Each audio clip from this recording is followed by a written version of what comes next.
โม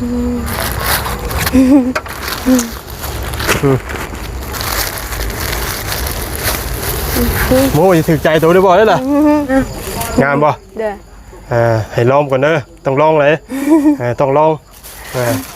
พี่เอาต้องลองเหรอต้องลองก่อนต้องลองเลย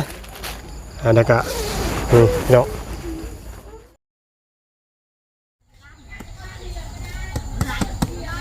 มาพี่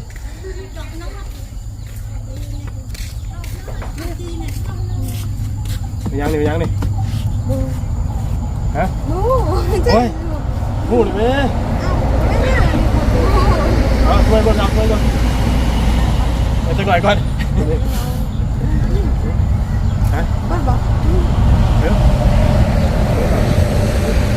เปิดบ้างอ่ะเปิดเลยมึงไม่ติดเท้าเด้ตึ๊บกูเด้ตาบอดมีหายเด้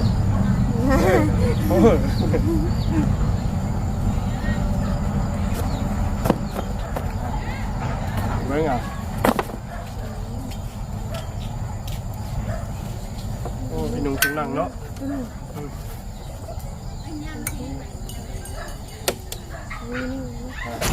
สวัสดีสบายดีเด้อพ่อแม่พี่น้องซีเบิร์ดสุขคนพี่น้องพบเจอกันในคลิปนี้ยามช่วงค่อยคำยามแรงคือเก่าเนาะอยู่บ้านน้องลังสาวน้อยเลี้ยงงัวพี่น้องเว้ยโอ้เมื่อมาบ้านนี้แต่งตัวงามใช่ปะบ่ได้งามฮะบ่ได้งามเลยจักมือสักกันหนึ่งเสือมื้อนึงใส่มือนี่ได้กะถอดได้ซักมือต่อมือใส่มือต่อมือเด้อ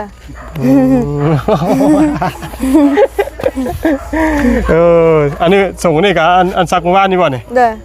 ซักเมื่อวานนี่ใส่มือนี่เด้อมือได้ซักอีกเนาะหรือว่าอาทิตย์นึงซักทีนึงบ่ไปสิว่าอาทิตย์นึงใส่จังบ่ไม่เสียจังว่าจะว่าอาทิตย์นึงซักทีนึงแบบสิบ่มันเปื้อนแล้วก็ซักเด้ออันนี้ตัวโปรดบ่นี่กางเกงตัวโปรดบ่นี่ตัวโปรดแบบว่าตัวที่ฮักอีดีเนาะ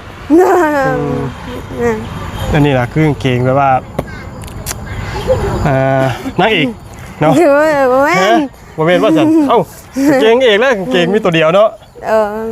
มันนั่นเกงมีตัวเดียวบ่น้องเอ้ยนี่เพิ่นว่าหยังนะส่งหยังนะส่งหยังนี่ส่งเอบ่เฮ้ยส่งเอดว่ะส่งได้ส่งสร้างส่งอย่างนะส่งสร้างโอ้เดี๋ยวห้องนวดโอ้โหเลยเราส่งอย่างส่งแบบว่าผู้หญิงเขาใส่ทั่วไปเหรอบ่ค่ะเนาะเอามาวันนี้เขามีของมาฝากหลายอันหลายแนวอยู่เนาะแต่ว่าเดี๋ยวเอายุกขึ้นไปเดี๋ยวเอาไปที่ระยะที่อย่างเนาะยุกเอาตัวนั้นเจ้ามียังดอก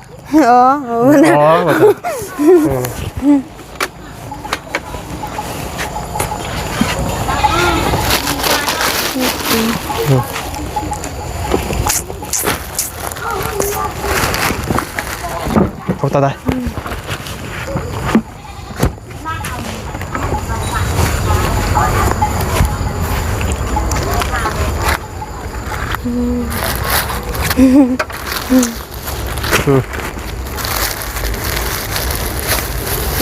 โม่ยถึกใจตัวได้บ่ได้ล่ะฮะเป็นได้ไรไปย่างขึ้นเนื้อเจ้าขึ้นแล้วโต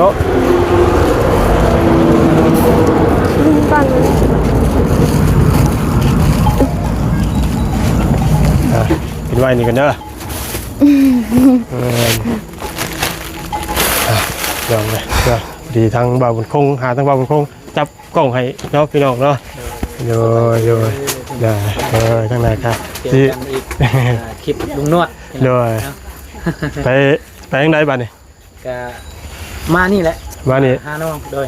บ่ได้ออกจากนี่จะไปไหนต่อก็สิกลับบ้านนี่กลับบ้านบ่พ่อแล้วบ่โดยพอแล้วเอาเต็มที่นี่แล้วอาจารย์เด้อโอเคขอบใจได้เด้อบ่าวบุญคงเด้อตอนไลน์แล้วแม่นเริ่มใจดังนอนเด้อโดยการเริ่มทยอยเข้ามาก็พี่น้องเนาะพอดี ทาง14เพิ่นก็ให้ความสนใจและก็สงสารน้องเพิ่นหลายพี่น้องเลยเนาะ ทางน้องเพิ่นก็โอ้บ่ได้อยู่เนาะ แม่น เลี้ยงงัว โอ้ยเพื่อนสิพ่อตัวนางเอกเพิ่นบ่ได้ง่ายเด้เนาะพี่น้อง ก็อยู่เพื่อนพี่น้องก็เลยทางลุงเพิ่นก็ว่าสำคัญแน่เป็นเนาะลุงเนาะ มื้อเช้านี่มารอบนึงแล้วมื้อเช้านี่ โอ้ มารอบนึงแล้วแต่ว่าถ่าเพิ่นก็ประมาณ2ชั่วโมงเพื่อเพิ่นมาแต่ป่า โดย หาซะเดี๋ยวเขาไปคุยกับน้องเพิ่นก็เด้อโดย สบายดีเด้ โดยอ่ะเนาะพี่น้อก ลั ง บก่อนเด้อเฮา โดยเดี๋ยวพ่อกันไปพี่น้องกันดูมาหาน้องก่อนเนาะภาพก็อาจสิบ่นปานใดเนาะเอาดึงไปพูดก็ได้ลูก นี่ค่ะเอาไปเลย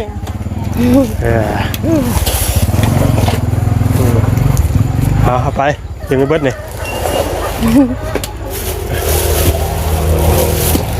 จริงๆนี่ก็ได้เนาะ เอาไปเบิดนี่ละ ว่าวัน เดี๋ยว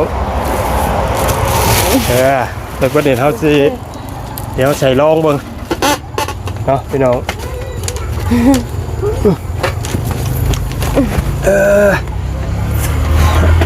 ลงได้ขออนุญาตตั้งกล้องแป๊บนึงพี่น้อง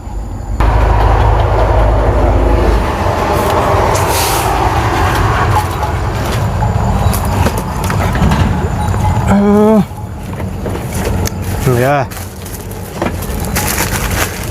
อันนี้พี่น้องพูดที่เขาเห็นมาเพราะมันมีพี่น้องเขาเนี่ยกราบขอบคุณทางอ้ายฮักลุงหนวดเนาะเป็นทั้งอ้ายขันธดีเด้อที่เพิ่นไว้วางใจให้ทางลุงหนวดมาเป็นสะพานบุญมอบจริงของให้ทางน้องเพิ่นว่ามีหยังเนาะพี่น้องเนาะกะถ้าเบิกรุ่นถ้าบุญกันเนาะพี่น้องเนาะกราบขอบคุณทั้งอ้ายให้อ้ายอยู่ดีมีแรงความครอบครัวอย่าเจ็บอย่าจนร่ำรวยเด้ออ้ายเด้อสาธุทำไมเนาะบ้านนี้เด้อใส่ไหลองอันนี้ของเรานี่พากันพูนเอาใส่ลองทียางก่อนเขามูว่าจะกล่องมือเห็นครับเป็นไรไปจักนี่อันนี้ลองบ้างอ่ะ ไม่ได้หน่อยเบอร์เบอร์ก่อน ฮะ เบอร์เบอร์ละถึกเลย เฮ้ยจะลองมึงรถซบใส่เลยเขาวันไม่ได้ครับไปเปลี่ยน ก็ได้นะ จะลองซบมึงก่อน ได้เคยเห็นอยู่แล้วเคยเจอ เราบนกล่องกันเลยนิดนึงอันลองมึงอ่ะลองเลย เอาตีนเดียวก็ได้เนาะ ลองตีนเดียวก็ได้ มันไม่ แต่ว่า ได้ เดี๋ยวผม ไม่ได้ กลัว เฮ้ยใส่ได้ ใช้ได้ป่ะ เดี๋ยวใส่ได้ ใช้ได้เนาะ เดี๋ยวพอดีเลย พอดี เดี๋ยว พอดีกับตีนปลาหอยยิงหนวดถือมาให้เอาไว้อันนี้เพื่อกันลองเมื่อกี้นี่กันถามว่าเขาจะไปเปลี่ยนมาอย่างน้องที่ไทยต้องให้ลองนะ พูดบ่ ลองเบิ่งได้ป่ะ นั่นมันนานพูดบ่ ได้อยู่ป่ะ ได้ ได้เนาะ เดิน พอดี เนี่ย อันนี้นี่เขาซื้อให้ทั้งแม่เจ้าเด้อ เลย อันนี้แม่เจ้านี่เป็นชิ้นสี่พื้นให้แม่เจ้าสองให้เจ้าสอง เลย อันนี้ชิ้นเด้อชิ้นนี้โบลองก็ได้ชิ้นเนาะ ลองไหมเป็นชิ้นลอง อันนี้มีแก๊สหนึ่งน้องเลยนี่และอันนี้เป็นไข่เด้อไข่2แพงอยู่น้องไข่อยู่นี่2แพงน้องหลัดซื้อมาทั้งน้องเพิ่นว่าเห็นน้องเพิ่นยามมื้อเช้ามักต้มไข่เนาะ เลย น้องหลัดก็เลยเลือกตัวที่มันง่ายเนาะให้ทั้งน้องเพิ่นอันนี้ของอันนี้ก่อน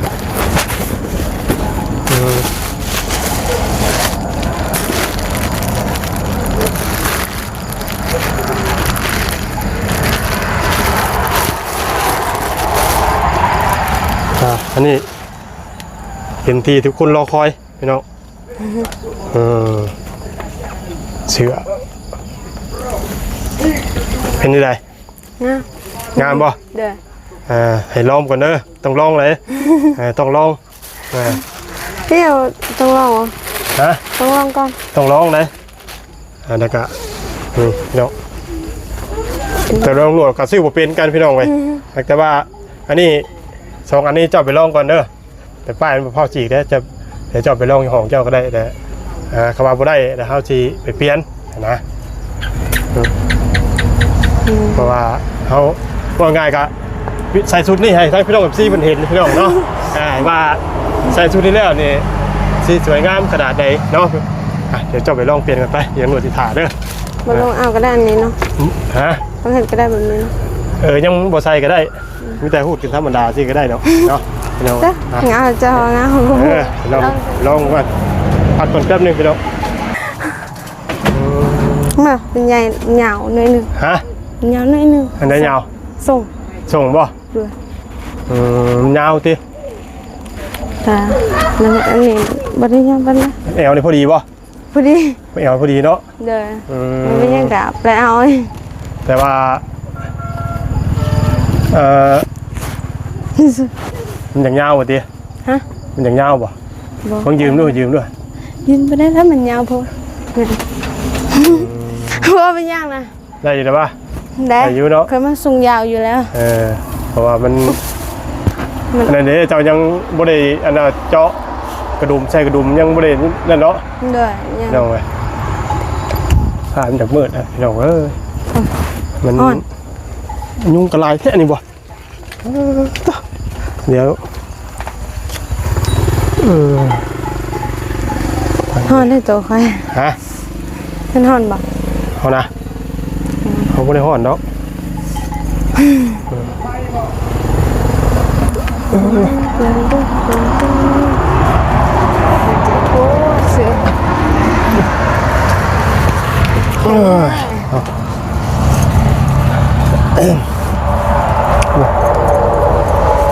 หนวดชื่อว่านี่สินนี่เพิ่นยิบเลยได้สินนี่เนาะเป็นป่ะสินอันนี้ธรรมดาเพิ่นสิยิบแล้วพี่น้องเว้ย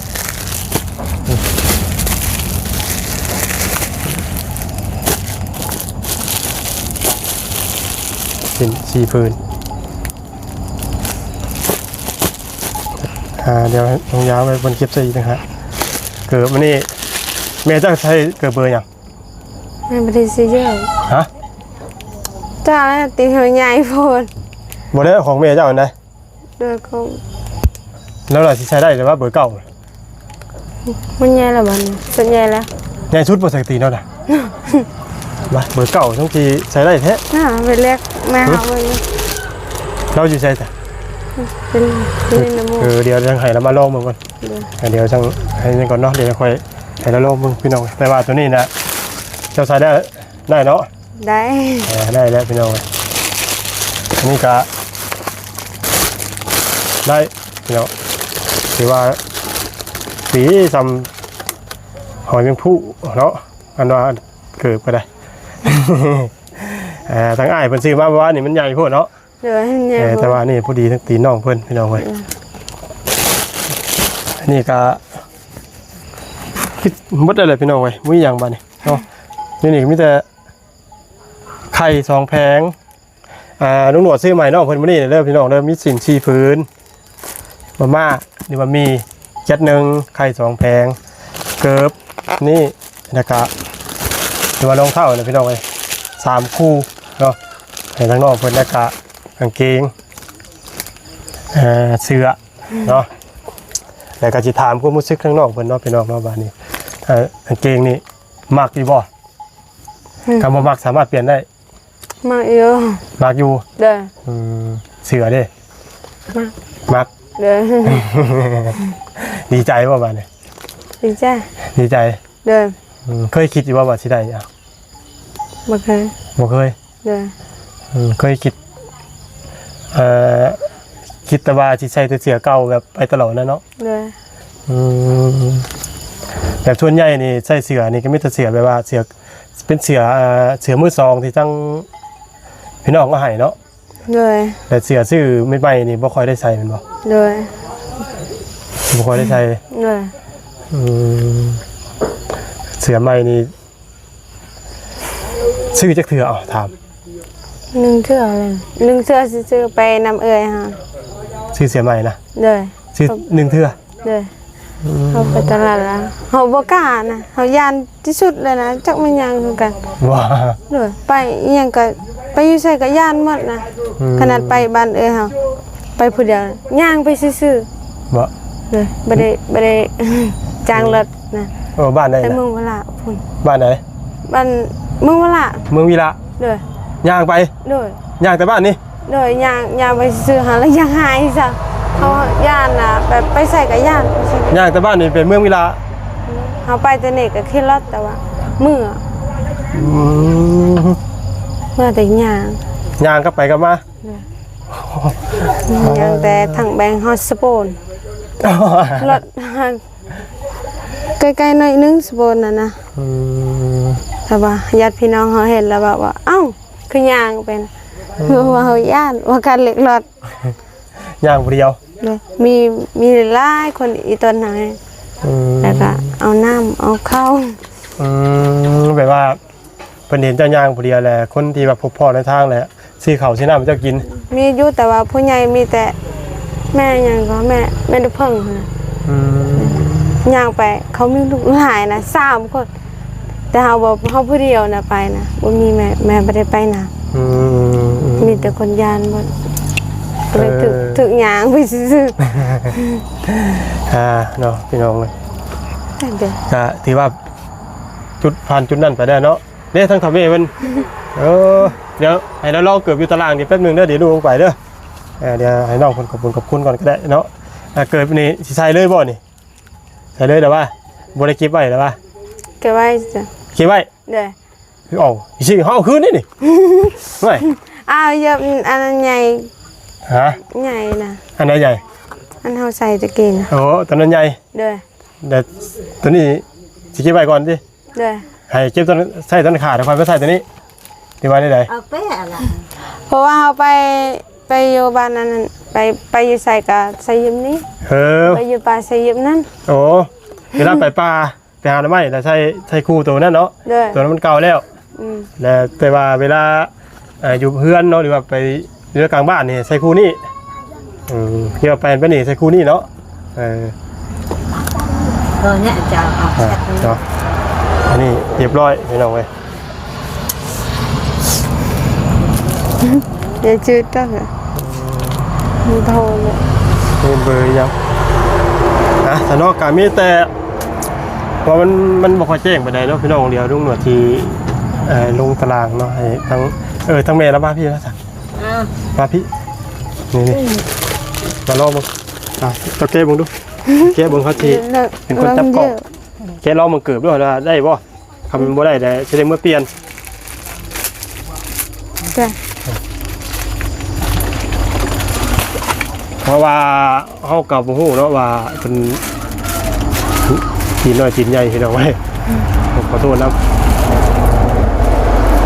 ใหญ่กว่า ดี ลองมึงดูฮะลองมึงก่อนว่าพอดีก็ได้ต้องให้ลองเด้ลุงหนวดได้บ่ ได้ ฮะ ได้ ได้เนาะ เลย คำว่าได้เขาจะเปลี่ยนให้ ได้ ได้บ่ ได้ เห็นว่าเดี๋ยวมันกลายเกิดไปจ้ะ หมดแต่กลางหมดอยู่ ฮะ ตีนหากลางจะหูกับกลางบ่ กั้ง เลย กั้งคืออย่าง กลางละไมผางแล้วละไมไผ่เด้ค่ะไปประหาก ลางไม่หรือว่าน้ำเดียวนี่ น้ำ น้ำแทง น้ำแท่งค่ะไปเลี้ยงงัวแล้วน้ำเจ็บนี่แล้วน้ำแล้วนี่ ออกแล้วบ่น่ะ ออกแล้ว ออกแล้ว นี่แค่นี้ อ ออกแล้วนี่ มันมีเกิบใส่ติ โดย อันนี้เกิบเก่าจะเกิบตัวนี้บ่ โดย อันนี้บ่เกิบเจ้าน่ะ โดย พี่น้อง นี่ ใช่สีผ้าเนี่ยป่ะ นี่ พี่น้องเกิบเก่าเพิ่นโอ้พี่น้องเว้ย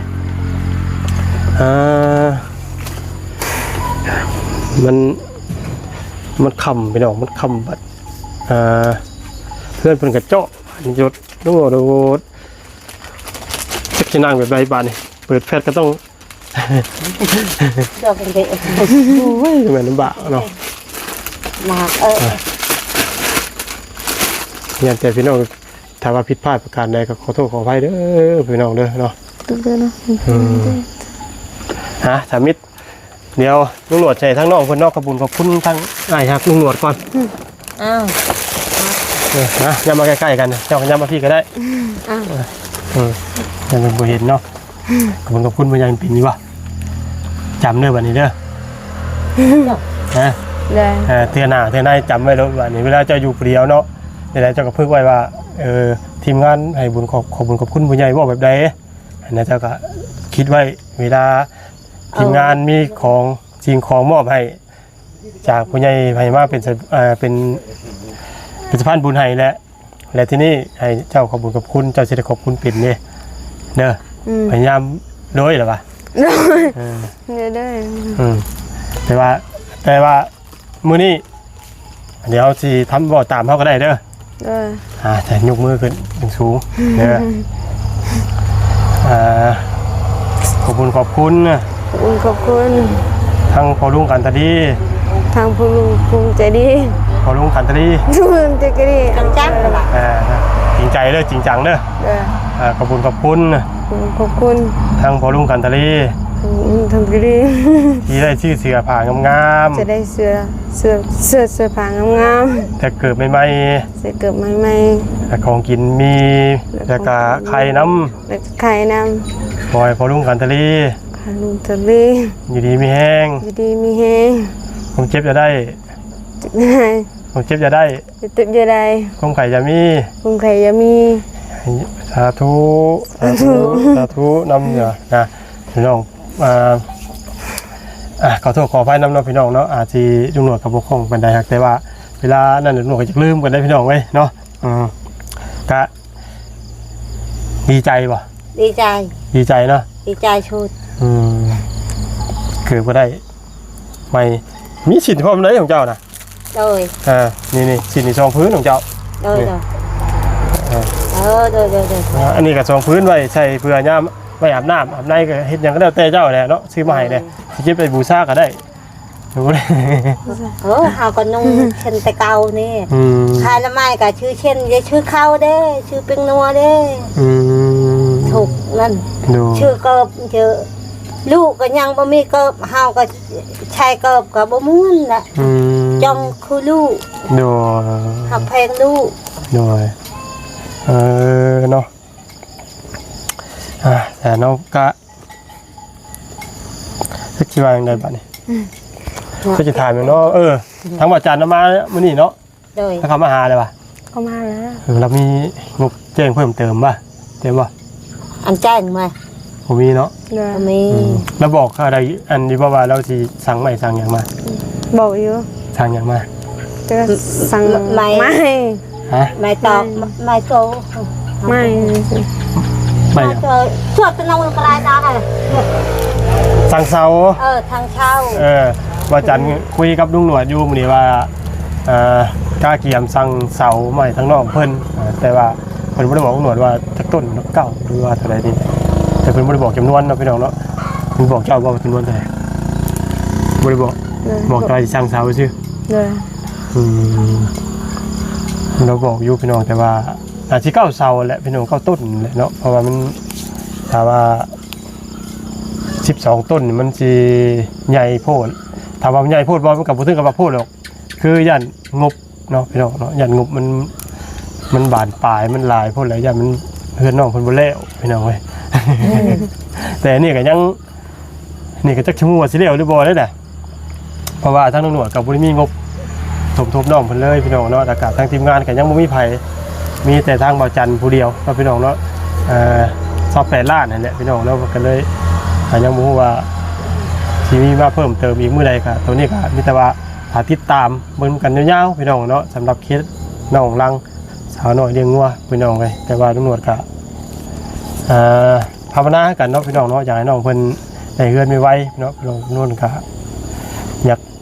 โอ้พี่น้องเว้ยจะเกินมาจะไปเห็นแล้วมันโคตรหูเนาะพี่น้องเพื่อนก็ได้ก็อยากให้พ่อไว้แหละเนาะเพราะที่ได้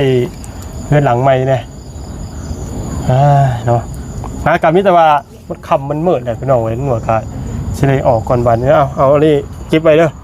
โดย ใช้ไปเก็บไปใช้เอาเก็บไปใช้เอา ก็ได้ นะเก็บไปใช้เอา เป็นเพื่อนเพื่อน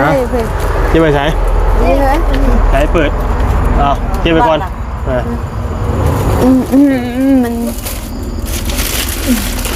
เด็กก่อนนะแต่มันเจาะกะลาแสดงว่าเนี่ยกะลาใช่อะไรวางใช่วางอยู่นี่ใส่ปลายไปใส่อยู่นี่ก็ได้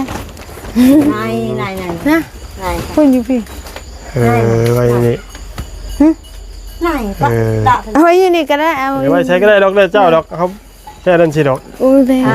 าเด้อไม่เอากันเนาะพี่น้อง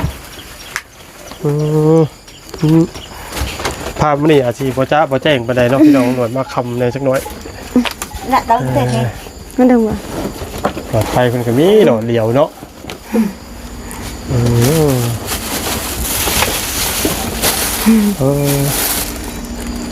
เกือบใส่ได้เรียบร้อยเนาะเรื่องเกือบเรื่องยังพี่น้องที่ว่าถือใจน้องเพิ่นมีแต่เส้นเนี้ยมันงามเนาะเชื่อเนี่ยเสียกับส่งเนี่ยกับแพงเลยตัวละ200,000ไม่ได้พี่น้องเลยไม่ได้ค่าถือได้เสียคนนี้